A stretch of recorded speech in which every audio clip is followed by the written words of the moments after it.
We're going to be doing a PowerPoint presentation on disability accommodations for students with disabilities in college. Samuel and I were able to work together through my former position, and he's a very successful college student. So we're looking forward to sharing with you all a little bit about what the accommodation process is like in college, and Samuel can also share his firsthand experience with that. All right, we'll get right into it. Okay, so I want to start off by sharing a little bit about the things we will cover in this presentation. So we'll get into a little bit of an introduction to the ADA and FERPA.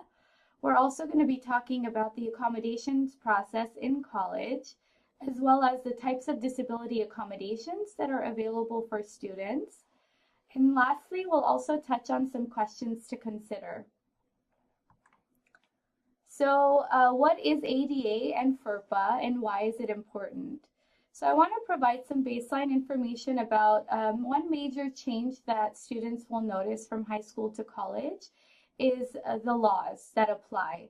So IDA, which a lot of you might be familiar with, the Individuals with Disabilities Education Act, is a law that requires schools to serve the educational needs of eligible students with disabilities. And IDEA is very much focused on accommodations that are needed to ensure success in academics. And when we look at higher education, that's when the ADA comes into play, and it's the Americans with Disabilities Act. And that is a law that prohibits discrimination and must ensure equal opportunities and access for individuals with disabilities. So when we think about disability services offices, their goal, and they are designated to ensure equal access by providing reasonable accommodations for individuals with disabilities. A major difference that we also see is the involvement of parents and guardians. In high school, there is a large involvement in the decision for students with accommodations, and the parents are very much involved in that process. But when we get into higher education, college or university, it is the students that are involved in that process, and a student must self-advocate. So this is why self-advocacy is a critical component, and we do encourage students, the earlier you can get involved with your IEP process, 504 plans, just being part of the conversation, the better, so that when you get to college or higher ed university setting, you're able to advocate for the accommodations that you need directly with the staff that are working at that designated college. And also important to comment on is the information sharing that happens in high school is drastically different in college. A lot of times in high school or younger, parents and guardians are informed about students' academic progress, their performance, behaviors, attendance. And so when we look at college, a lot of times that's protected information with FERPA, which is the Family Educational Rights and Privacy Act. So FERPA protects a lot of the same information that cannot be shared about educational record of a student. But I do encourage, if family involvement is important, please do find out what FERPA forms could be filled out at the local college, or if the Disability Services Office has a release of information form, because there always is a process in place if that is an important tool for you. The next thing I want to touch on is the accommodations process. So when Samuel started at the university, he was the one that contacted our office, the Disability Services Office, and self-identified as a student with a disability and made a formal request to receive accommodations. Now, I will say that every college has a different process, but for the most part, there are some steps that are common amongst all offices. And one is definitely submitting some type of disability verification documentation. So that could be IEP reports, if there's documentation from the school, any licensed professional that could speak to the diagnosis and some of the limitations, the strengths that a student has. And so that's going to be critical. So make sure your paperwork is in place and you have some documentation that you could provide. Some offices may have an application process and a formal application. Some, the documentation is enough to initiate registration for disability accommodations in college. But there is also always an appointment. So the student could attend the appointment independently, or in this case, if you have a communication partner or family members that are important and supportive, you can have them joining for this appointment. And a lot of what's discussed is, what are your experiences leading up to college? What were your academic strengths? What were the areas of challenge? And a lot of times this is a great opportunity for students to provide their narrative.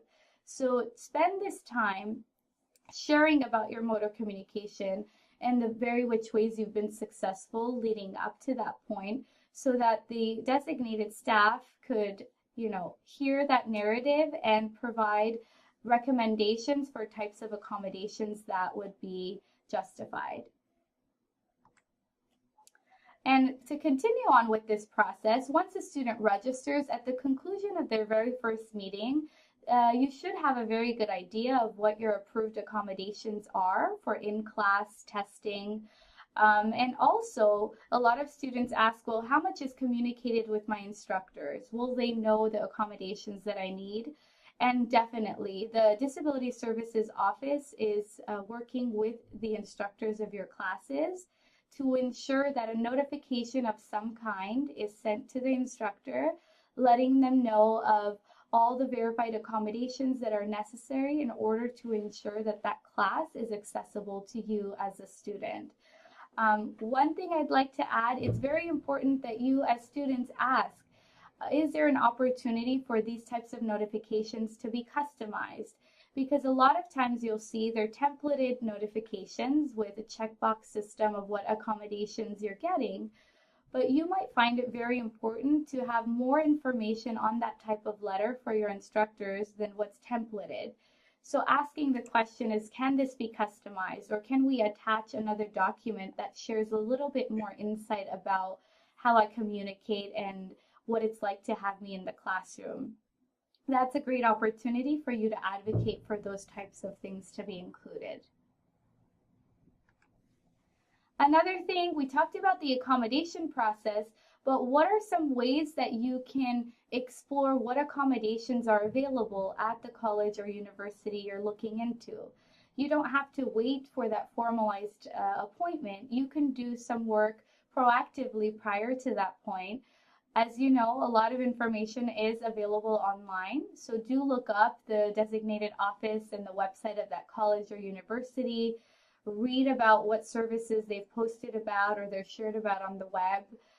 If it helps, visit the campus, visit the Disability Services Office so that you can actually physically see the space, meet some of the staff, sense the culture, and ask those questions. When Samuel, started the university, I know that there were many occasions where we met prior to this formal meeting, and it was much more casual, informal opportunity for us to communicate, talk about, his style of communication, learning methods, and it was a great tool for myself and him to create a path for success. And so do ask, could I meet with staff in that office prior to the formalized appointment? You could say, I'm a prospective student, or I'm looking into possibly coming here, and learning about these accommodations are important to me at this very point.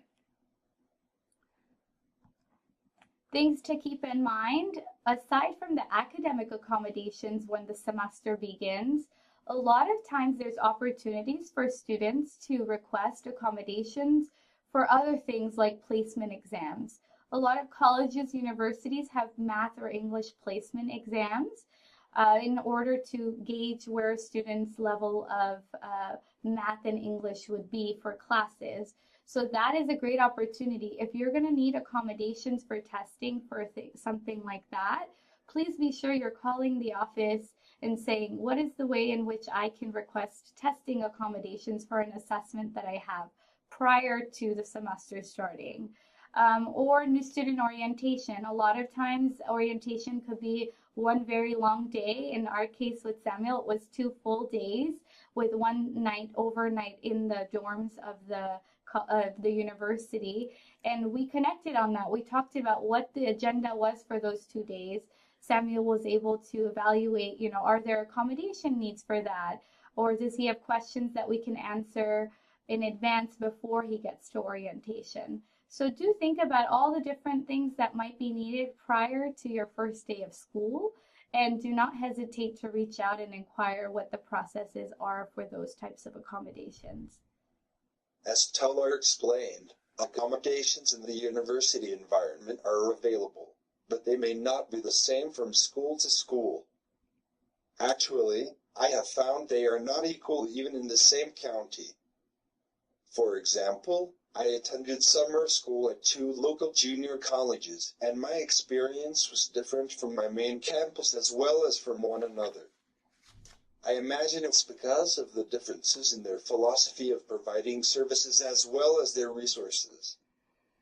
Thankfully, I fared okay, but teasingly said to my mom, "We're not in Kansas anymore."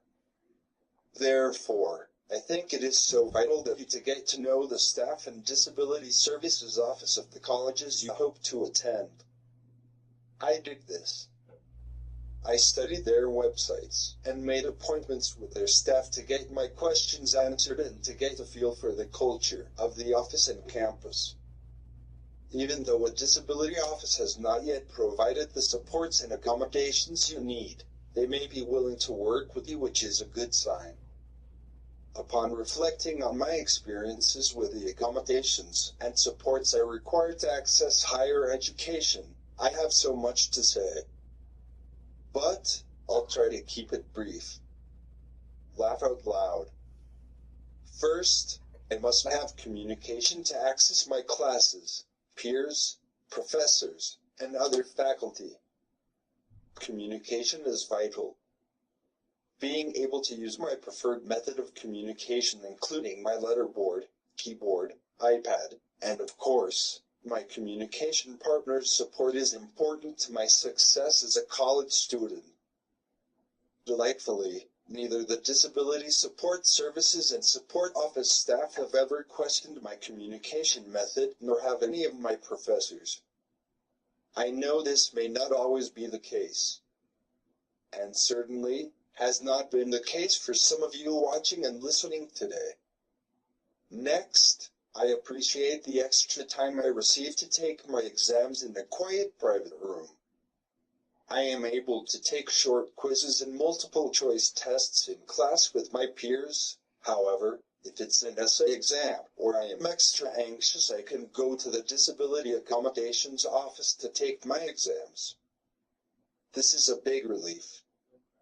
Another accommodation I receive is getting all my textbooks in audio format. The Assistive Technology Department on campus is responsible for this accommodation. This is quite helpful to get through the amount of reading required in college courses. And, contrary to popular belief about autistics in general, I am an auditory learner. I also receive early registration for my classes and the opportunity to meet my professors before classes begin. Both accommodations alleviate a great deal of stress. I get preferred seating, so I can sit where I am most comfortable, and I can take lectures, although I rarely do. Also, I get breaks as needed. And I receive note-taker services, which is very helpful as they are uploaded electronically and available quickly. Finally, all these services and accommodations are coordinated through the Disability and Support Services staff. I love learning and being a college student. It's a privilege to be attaining higher education, and I hope I am educating others along the way. Even though I probably receive every accommodation there is, I am worth it. You are worth it. Even though it may seem overwhelming at first, the struggle is worth the outcome.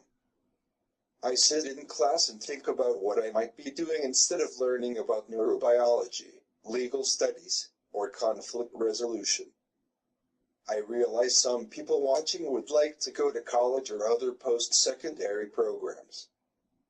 Not only do I hope you get to do what you want to do in life, but also that you ask for the support and accommodations you need to access communication, your community, and your dreams, whatever they may be, and wherever they may be, including college. May I give you self-advocates a challenge? Because many of us are not used to having a voice in our own lives, let alone choices, we may shy away from opportunities to self-advocate for what we want or need. My challenge to you is to help create the community you want to be a part of by sharing with college staff and educators, other students, and the campus community about your strengths, your desire to learn, and your goals.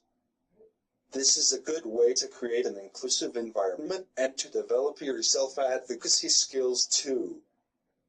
Your voice is powerful.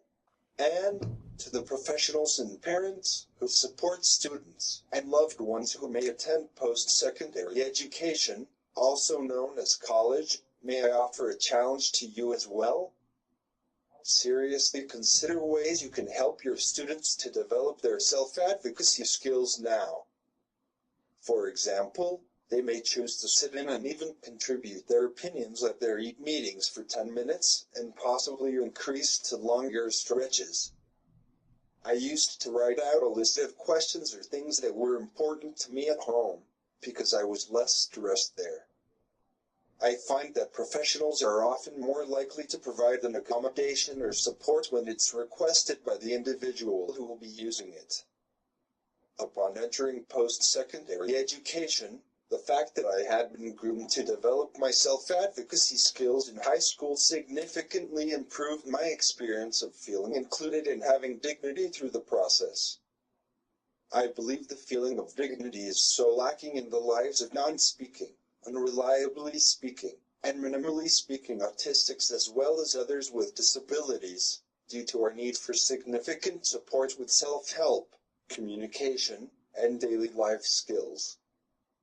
To be able to educate others about our needs, hopes, skills, and strengths is empowering, and to contribute to a successful, inclusive higher education experience is liberating. Next are some questions to consider when you are searching for a college or program after high school.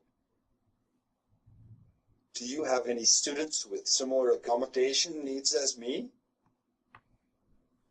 Are the accommodations I have described a possibility? Or can we work toward them? Can you see a student like me succeeding on this campus with your office's support? Personal reflection questions I asked myself. Do I sense acceptance here? Am I comfortable here? Are they respectful, and do they take me seriously? Is this campus too big, too small, far, etc.?